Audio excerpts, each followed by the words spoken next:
What's up, everybody? Trevor SIkkema here, welcoming you to another edition of Mock the Mock, the internet mock draft show, where we take a look at the latest mock draft from over at thedraftnetwork.com. We pick out some selections that we weren't necessarily the biggest fans of, but this week we're doing it a little bit different because it is my own mock draft that we're looking at. I had the honors of publishing the mock for this past mock draft Monday, and I can't criticize my own mock. All the picks are perfect. I wrote them. I think they're all great. So instead, what we like to do when it's my mock draft week is we like to put you guys on the screen. We'll take your replies, your tweets to my mock draft, and we'll go over it. A little bit of a mean tweets version. You guys have seen that before. So we'll do that right now. I'll read off the first one. First one comes at number 12 overall with the Philadelphia Eagles. Mike said this in response to my mock draft, where I had them taking South Carolina cornerback J.C. Horn, by the way, for the Eagles.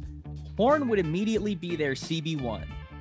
Stairs in Darius Slay. Okay. I probably shouldn't have thrown the word immediately in there. That was too much disrespect to Darius Slay, who I still like. Darius didn't have the best year of his career these last couple of years, but he's still a really good corner. So Horn as a rookie would not immediately be their CB1. You're totally correct on that one. But in terms of the pick, I like it. And I like that this fit for J.C. Horn going to the Eagles specifically because, man, they need a secondary upgrade. I know the wide receiver is the big pick that we all talk about here, but it just wasn't the right board, I didn't think. Jalen Waddle was still there, but they're hoping that Jalen Reagor can still be that archetype. So if they weren't going to go with Jalen Waddle, and I've put Jalen Waddle to the Eagles many times before, I think that that could absolutely be something to go for. I decided to go for a different strategy. Thought, okay, what if they go more towards the defensive side of the football? If they were going to do that, who would they pick? And J.C. Horn, if he's sitting right there, cornerback's a huge need for the Eagles, so I'm going with Horn there for Philly at 12, maybe with a little bit of a different description next time. Not as much Darius Slay Sander, because he doesn't deserve that. So this next tweet comes from Peter, and he's talking about one pick down from the Eagles. It's the Los Angeles Chargers at number 13, where I had them getting electric. Get it? See, pun, Chargers logo.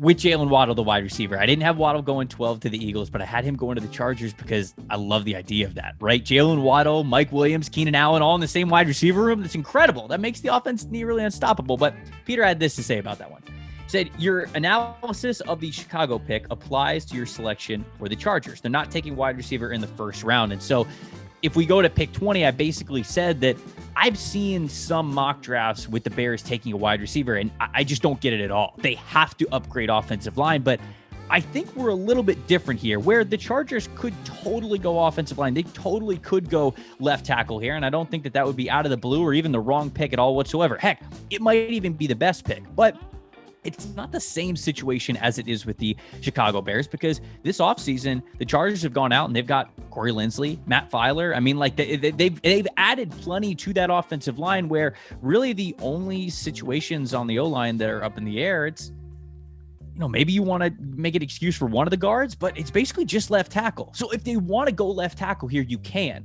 But I'm pushing back on you here, Peter. It's not the same situation in Chicago. Chicago just has no upgrades at all. Like, this is basically the same team that it was the year before. And the offensive line just doesn't have a better outlook. The Chargers already have a better outlook on their offensive line. If they want to go offensive line, they can. It's clear that their offseason plan has been improving that offensive line, and they can complete that with a left tackle. But I'm just saying, they don't have to. And if Jalen Waddle is there, could have some fun with it.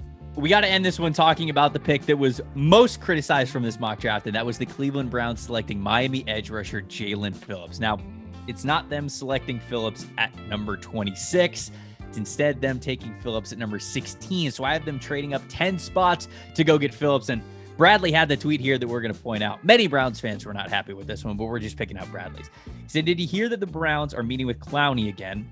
Yeah, sure. Let's have them trade up for a player that might not even be on their draft board. Okay, so for Clowney, as we are recording this video, Clowney is not a member of the Browns yet, but he might be. So by the time this comes out, Clowney might be on the Browns. But when it comes to them trading up for Jaelan Phillips, I think, of course, you guys have got to understand the background would go a long way into this. And even if it's not Jaelan Phillips, the idea of them trading up to go get who they think is the best pass rusher in this class, that's what I think the spirit of this move was all about. So you could take Phillips' name off of this and you could put in Jason Owe, Azeez Ojulari, Kwity Paye. I don't care.